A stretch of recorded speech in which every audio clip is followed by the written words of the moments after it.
Today I gotta record a song and I'm here in the building of my studio, and after I'm done I'm going to show you guys my kit, my drums, my cymbals, what I use, and also I want to talk about if gear is as important as we believe it is.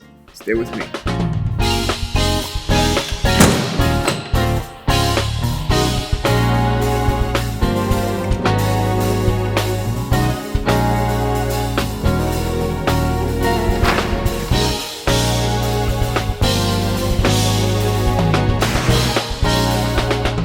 So, I'm done with the recording, and a single beam of light is penetrating the curtains, and it's killing me.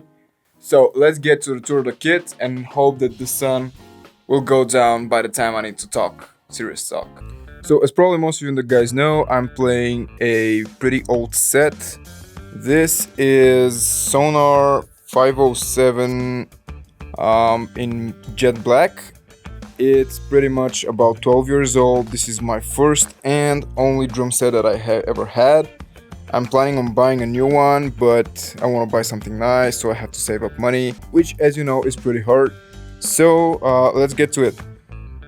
First off, the sizes. So my bass drum is 22, the snare is 14, this is a 12 tom, this is a 16-inch tom.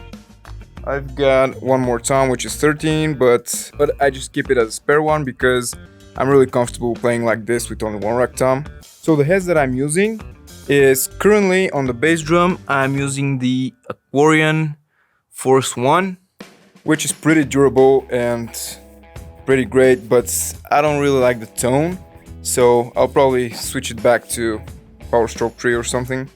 I'm a pretty big Remo guy. I'm not sponsored yet, but I just love them.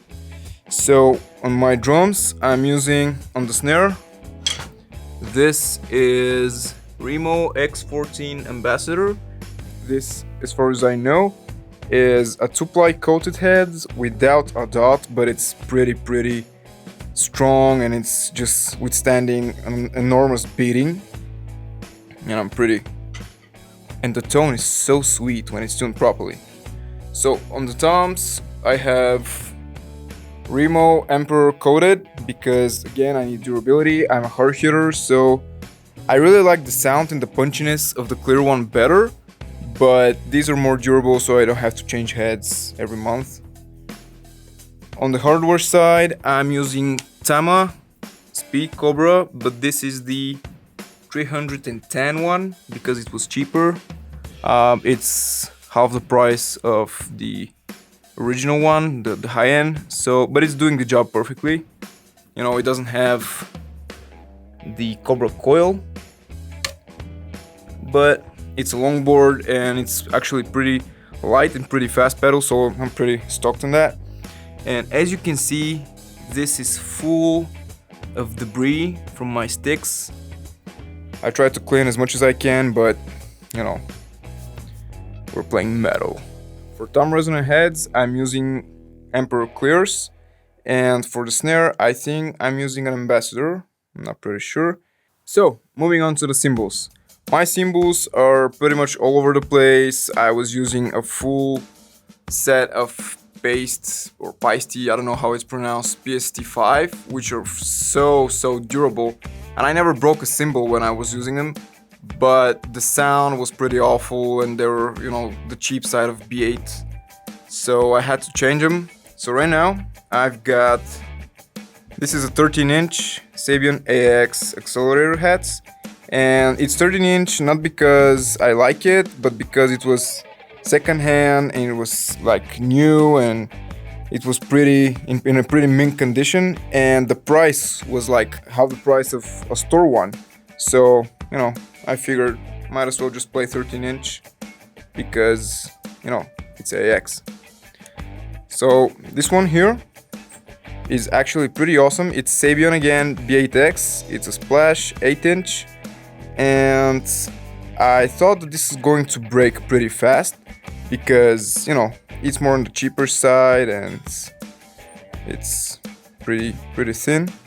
But I've beaten the crap out of this one and it's still absolutely perfectly fine. I wanted to change it, but it just doesn't want to break. Moving on to my left crash. This is Paste or Paiste, whatever you call it, PST7 Thin Crash. And this one has an awesome tone. I've heard that some people are saying that these are the cheap 2002s. I've never played a 2002 because they're fucking expensive in Bulgaria, but I really like the sound and it's a major upgrade from PST5. Moving on to my right, it's again a PST7. So this was a Thin Crash and this is a 20-inch heavy ride. Well, I've seen heavier, but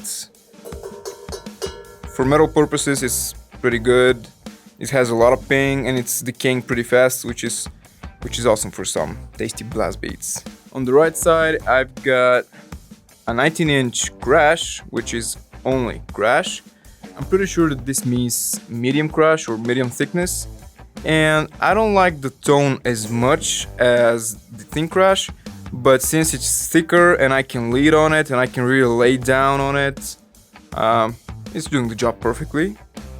And right here is the star of my cymbal setup, and this, hi there, hello, and this is Meinl Classics Custom Metal, Extreme Metal.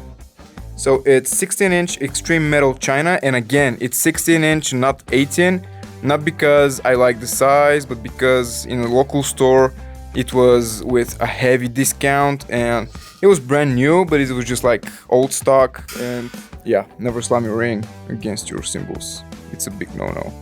Don't do it. And yeah, pretty much I got it for half the price and it's cutting like a beast. This is the best sounding China that me personally I have ever experienced. I know that the Zildjian Trash China is legendary, but yeah, the price is pretty steep. So for my mics, I'm using just the cheapest good ones, which are a kit, and I think they're called AKG Drum Session 1. They're doing the job. I mean, they're not the greatest microphones. It's 2 overheads and one for each tom and one for the snare and one for the kick drum. The one for the floor tom doesn't really get all the low frequencies, but you know, it's something. I'm planning to upgrade those, but again, I need money for that, so yeah.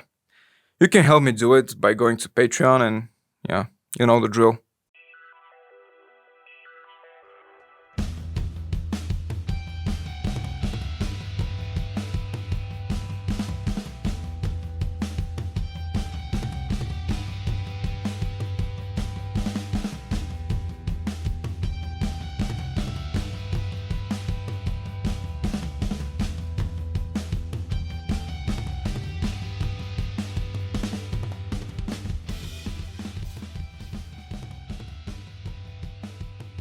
So to go to the main question, does gear matter and should you wait for gear? And the short answer is no, you should not wait for gear. But let me elaborate. So what I mean by don't wait for good gear is if you want to start a YouTube channel or you want to start a band or you want to do pretty much anything with a musical instrument, in this case with drums, and you're waiting to get the good gear, you know, good mics, good drums, good cymbals.